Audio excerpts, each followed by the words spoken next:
my favorite joke's always my newest. Yeah. That's the one I want to do, and that's what I want to work on. And that's why I can't say I didn't make it, because, again, I watched the work that they did and what they did. I watched Dane Cook become Dane Cook. You know, we were doing Dublins every week, and that was insane because it was like we'd come in. So Dublin's pro open mic. This is right before you came to L.A., so you just heard stories. I just heard the stories. I didn't actually experience it at all. It was a pro open mic. It started out as a bar show with Ahmed and Jay Davis producing, and me, Dane, and why am I blanking on his name? The Rooster, Darren Carter. Would be there every Party week, starter, just working on material, working on ideas. Then it moved from this bar into Dublin's, and it became a bigger thing.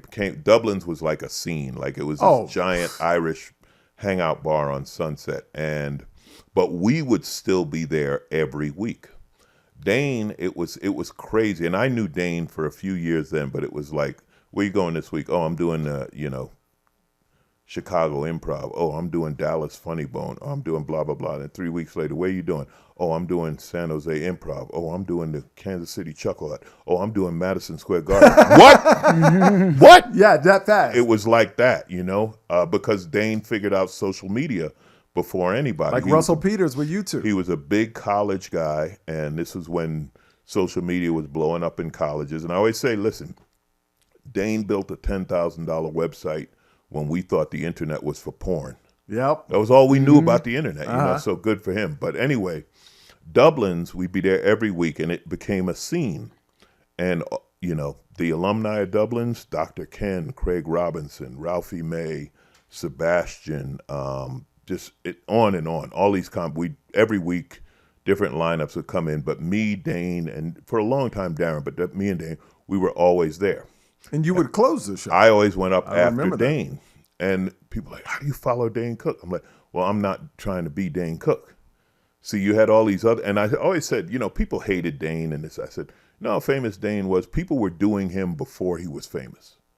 They were trying to be Dane Cook. They were trying to do that energy thing. I said, man, you imagine me jumping around on a stage, my big ass here in the front row? No, I'm not. I'm the opposite of Dane. I'm going to sit here and talk. And I had my own vibe doing that, and I loved it. It was so creative, but it was also just fun, and it was something I loved every week, And so, like now, when I watch these comics become famous doing crowd work, I thought about it, and I said, one of the problems with doing it is I did it for like 3 years, 20 years ago, and I don't feel like doing it again. Like, it's hard to recreate what I had at Dublin's because it was just in that moment. Dublin's to us was the Improv in New York to like Leno and Seinfeld and those 80s guys when they talk about New York in the 70s before they became, that's what Dublin's was to us. Yeah, 100%. And different groups have their thing. And Jay Davis, I love him. He's always tried to recreate it. And it's like, Jay, you can't recreate that because you had 10 comics who were great, ready to pop, but hadn't yet. You know what I mean? And then I won Last Comic, and Dr. Ken started the movie career that's been tremendous. And Ralphie May, rest in peace, he became Ralphie. Bobby Lee, all of us, we used to just be there. And Uncle Joey, Joey, beast. Yeah, and that was, it was a phenomenal time, but you can't recreate that. What's the one comic you saw the first time and you're like, he gonna make it? Fluffy. Yeah, Gabe 100%. Iglesias. Yeah. Gabe, it was insane. And it wasn't the funny, it was the love of the crowd. You could feel how much the crowd loved him. He had that. Yeah. He's the one.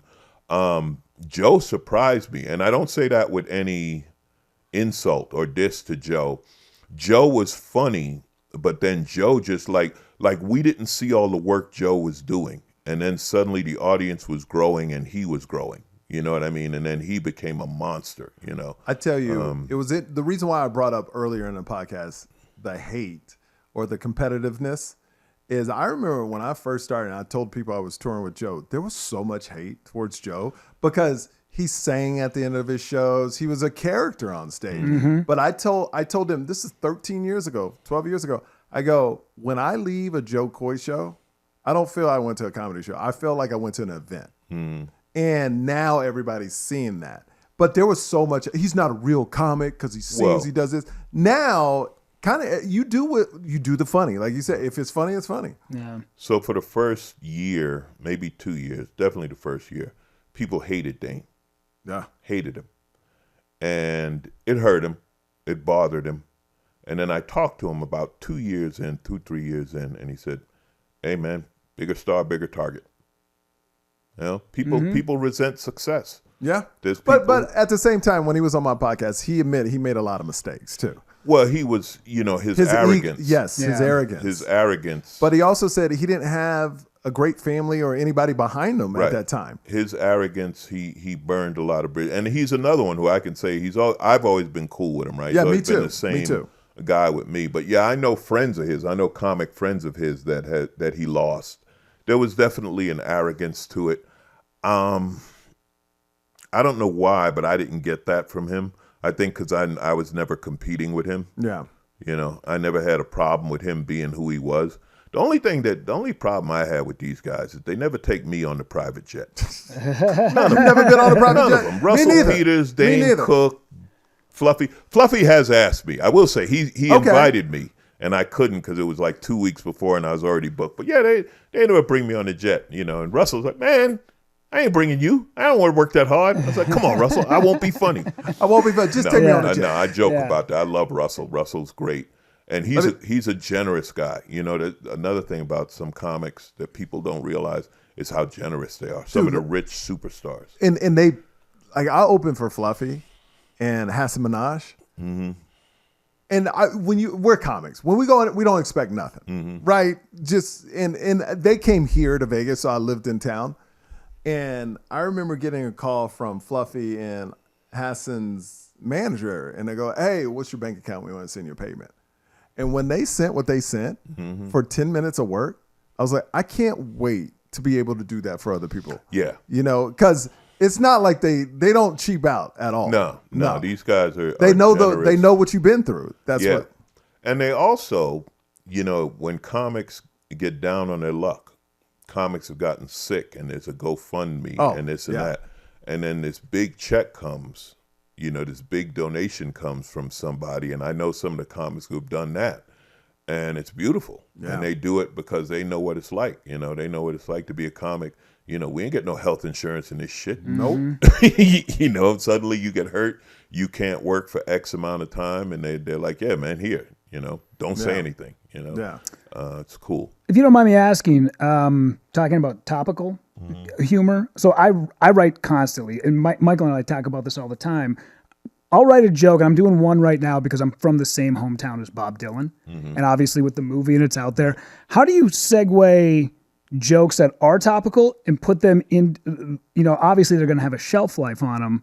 How do you segue them into the hour? Well, you know when they're there, and then you know when they're gone. My Kamala Harris stuff is gone. Mm-hmm. Yeah. Right? Still funny, but it's gone. She's not important anymore. She's not whatever. So it's kind of a natural flow. Like there's always something new coming in and something old going out. Mm-hmm. And then there are some things that'll be evergreen in the sense that person will become relevant big again. Yeah. And in the 90s, I had this Darryl Strawberry bit, and I was like, Darryl, you just keep bringing it back. Right. You just every 2 years, you're gonna make me funny again. Yeah. Like I see people doing COVID material, and it's still hitting, and I'm like, how much longer is that gonna have? Some people do that, and I might make reference, like I have a joke about how much we loved COVID traffic, right? That's always gonna work for people who remember it. You know? But I don't do it all the time. I don't do that all the time. So it's kind of where I'm at, what I feel like doing, what I feel like. And what type of place you're at. Yeah. You know, because, sometimes in a red area, you want to kind of poke fun at it and get them riled up. Oh, no. I like pissing them off. I know you do. Yeah. That's what I'm saying. I don't care. Yeah. And that was another thing I learned. Like, you can't figure out what the audience wants. A lot of comics, you don't know who they are or what they've been through. And now it's See, I'm the one thing, because people always say you're topical. What about, political? I said, listen, when they see the blackface on the marquee, on the poster, they know I'm not a Trumper.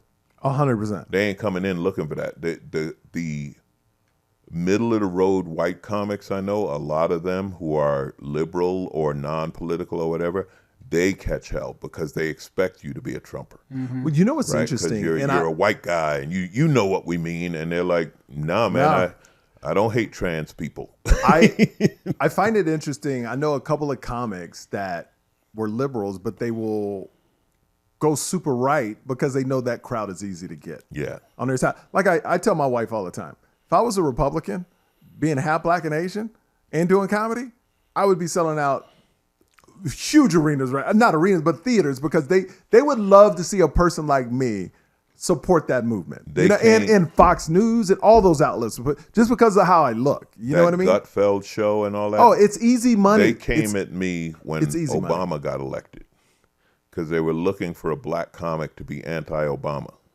Yep. And I was basically like, there ain't enough money on God's earth for that. But then they found Diamond and Pearl or whatever them two idiots were. And I know some of the right-wing comics that it's like, some of them have gone hard right, and then others I'm like, I think you're doing it for the money. You're doing it for the money. I know two that are totally just doing it for the money. Mm-hmm. Just doing it for the money. But, yeah, so I don't try to pander to them. Just like they say you don't make fun of the left. It's like, yeah, I do. You just don't hear it. Yeah. You're so angry that you don't hear anything except what you want to hear. But that's both sides too. I was saying Biden was too old 2 years ago because he was old then.